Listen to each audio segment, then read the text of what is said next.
Bismillahirrahmanirrahim. Assalamualaikum warahmatullahi wabarakatuh. Salam dari Putra 47. Salam juga buat semua saudara-saudaraku semua yang berada di mana saja. Mudah-mudahan tetap sehat dan mudah-mudahan tetap pada lindungan Allah Subhanahu wa Ta'ala, dan mudah-mudahan juga selalu mendapatkan syafaat Kanjeng Nabi Muhammad Sallallahu Alaihi Wasallam dunia dan akhirat. Amin ya Rabbal Alamin. Allah adalah Qadim Azali. Allah itu Qadim Azali, tetapi ada meliputi sekalian alam. Yang meliputi sekalian alam itulah zatnya, sifatnya, asmanya, af'alnya. Semuanya ada di dalam alam. Sekalian makhluk alam itu kembali ke ruang. Ruang itu adalah tubuh yang kosong. Dalam kosonglah berbagai alam itu ada. Tubuh kosong itu tidak bisa kita sebut alam, melainkan disebut tubuhnya alam. Kosong itulah af'al Allah. Af'al itu di sini artinya tubuh, dan tubuh itu artinya jasad. Jadi tubuh Allah itulah jasadnya Qadim. Jasad Qadim itu jasad siapa? Tentulah jasadnya Allah Ta'ala. Kehidupan kita seperti kehidupan ikan di dalam air. Ikan dan air tidak bisa bercerai atau berpisah. Begitulah tubuh dengan nyawa. Kalau tidak ada ruang tempat berada, tentulah tidak ada keduanya. Keberadaan kita ini memerlukan ruang. Pahamilah betul-betul sampai paham masalah ruang ini. Di bangku sekolah saja ada pelajaran ilmu ukur ruang. Dalam hati ada cahaya, tentulah ada yang berdiri pada cahaya itu. Cahaya lampu saja terang, mustahil tidak ada yang berdiri di dalam cahaya itu. Yang ada di dalam cahaya hati itulah Nur Muhammad. Nur Muhammad inilah diri kita yang batin. Diri ini ada di tengah hati, bisa disebut rahasia atau nyawa. Perhimpunan diri itulah roh yang suci atau Roh Kudus. Sewaktu kita takbirul ihram, semua perhimpunan di dalam rahasia yang ada di tengah hati. Jangan dihimpun-himpunkan. Sudah begitulah ketentuannya. Kalau kita takbirul ihram, kalau sudah tahu, hendaklah berkhidmat kepada Allah Subhanahu wa Ta'ala. Jangan terpengaruh dengan yang datang-datang, yang terpandang-pandang, terlintas-lintas. Bisa jadi bala kalau kita terpaku dengan yang datang-datang, terpandang-pandang, terlintas-lintas, itu sebab akan merusak sholat kita. Terpaku dengan yang datang-datang atau terpandang atau terlintas atau terfikir, itu akan mendatangkan bahaya pada diri kita, karena jin, setan, iblis bisa meniru apa saja. Kalau terpaku pada hal-hal itu lalu ia sampai masuk ke badan kita, akan menjadi bala. Ini sampai masuk ini banyak yang terjadi pada orang-orang yang sedang berzikir. Terpaku dengan yang datang-datang, terpandang-pandang atau terlintas-lintas ini, selalu orang ini asik dengan yang datang-datang atau terlintas-lintas. Itu lalu masuklah ke badannya, tidak tahu di bawah itu bukan cahaya Allah, justru setan yang masuk ke badan. Maka perlu dijaga, berkhidmat kepada Allah Subhanahu wa Ta'ala yang laisa kamislihi syai'un. Orang yang sudah tahu ke laisa kamislihi syai'un, Allah Subhanahu wa Ta'ala tidak mungkin akan terpengaruh dengan yang datang-datang atau yang terpikir-pikir, karena semua itu bukan Tuhan. Tuhan tetap laisa kamislihi syai'un. Seperti bola lampu senter, apabila kuat terangnya, tidak kelihatan kawat di dalamnya. Seperti besi yang ditempa, tidak kelihatan lagi besinya, bara saja yang kelihatan. Begitulah semestinya kita dalam ibadah apa saja, tidak ada pengaruh-pengaruh lagi. Kita akan merasakan perbuatan Allah saja yang ada. Disinilah kita perlu berkhidmat pada Allah Subhanahu wa Ta'ala dan kita akan mendapat pelajaran dari Allah Subhanahu wa Ta'ala.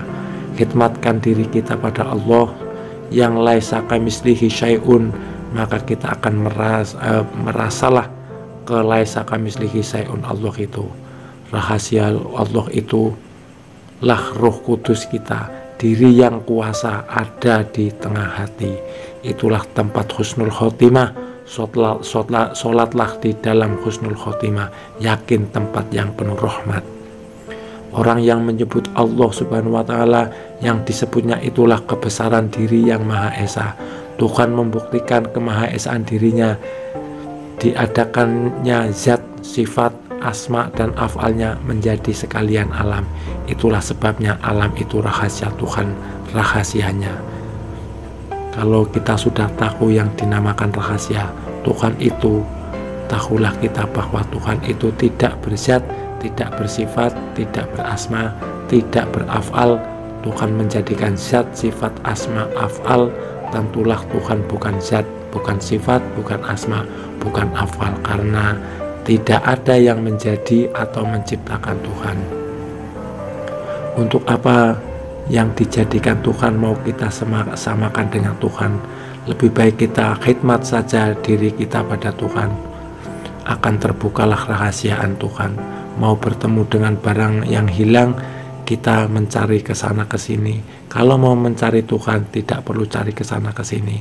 Sebaik-baik diam saja, karena Tuhan tidak bergerak, tidak diam, tidak datang dan pergi, tidak keluar dan masuk, tidak naik dan turun. Yang naik turun, keluar masuk itu napas, napas bukan Tuhan. Lebih baik masuk ke tempat husnul khotimah. Orang tahu diam secara syariat saja, seperti melamun ketika susah. Diam yang dikatakan di sini bukan yang seperti itu atau diam dohirnya, melainkan diam yang dikatakan Rasulullah sebagai diam itu emas. Diam yang bernilai emas, inilah yang bagaimana.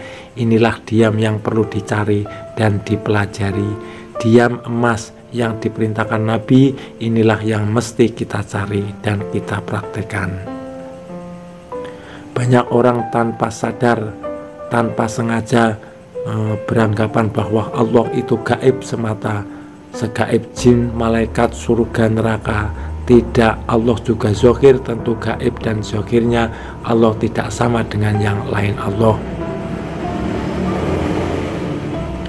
Betapa Allah itu tidak pernah terlintas dalam benak, tidak bisa dikira-kira, dibayang-bayang, dikhayal-khayal, tidak bisa diiktikat-iktikatkan, tidak mengambil bentuk, tidak berwarna, tidak berbau, bukan cahaya-cahayanya, bukan suara-suara, tidak bergerak, tidak diam, tidak datang, tidak pergi, tidak mengambil tempat. Justru kita dan semesta alam beserta seluruh isinya mengambil tempat di dalam Allah Subhanahu wa Ta'ala. Tidak di atas, tidak di bawah, tidak dikira di kiri dan tidak di kanan, tidak di depan, tidak di belakang. Bukan lafal Allah atau alif lam lam ha, bukan lafaz pula, tidak sama dengan kosong dan kosongan dan kekosongan.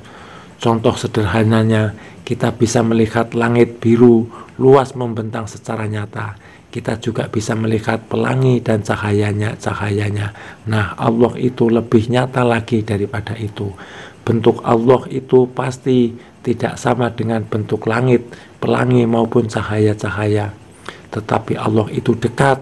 Dengan demikian sangat logis jika Allah itu maha mengetahui. Surat Al-Baqarah ayat 115. Dan kepunyaan Allah lah timur dan barat, maka kemanapun kamu menghadap, disitulah wajah Allah Subhanahu wa Ta'ala. Seberapa dekat Allah itu, aplikasi sederhananya, silakan hadapan bawah telapak tangan sobat ke arah wajah, bisa terlihat garis-garis tangan sobatkah?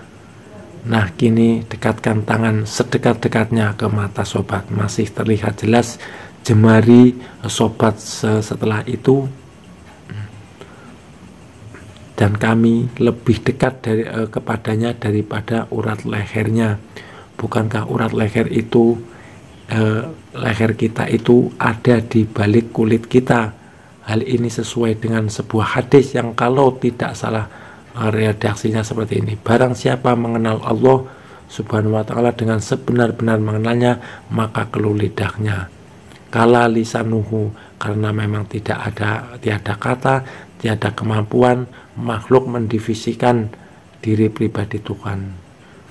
Dengan pemahaman tauhid, insya Allah kita tidak akan terberdaya oleh kelihayan iblis, dajjal, dan para setan laknatullah yang kerap membodohi orang-orang yang buta dengan tauhid. Sedikit uraian tentang ilmu tauhid Allah Qadim Azali, mudah-mudahan bermanfaat. Wassalamualaikum warahmatullahi wabarakatuh.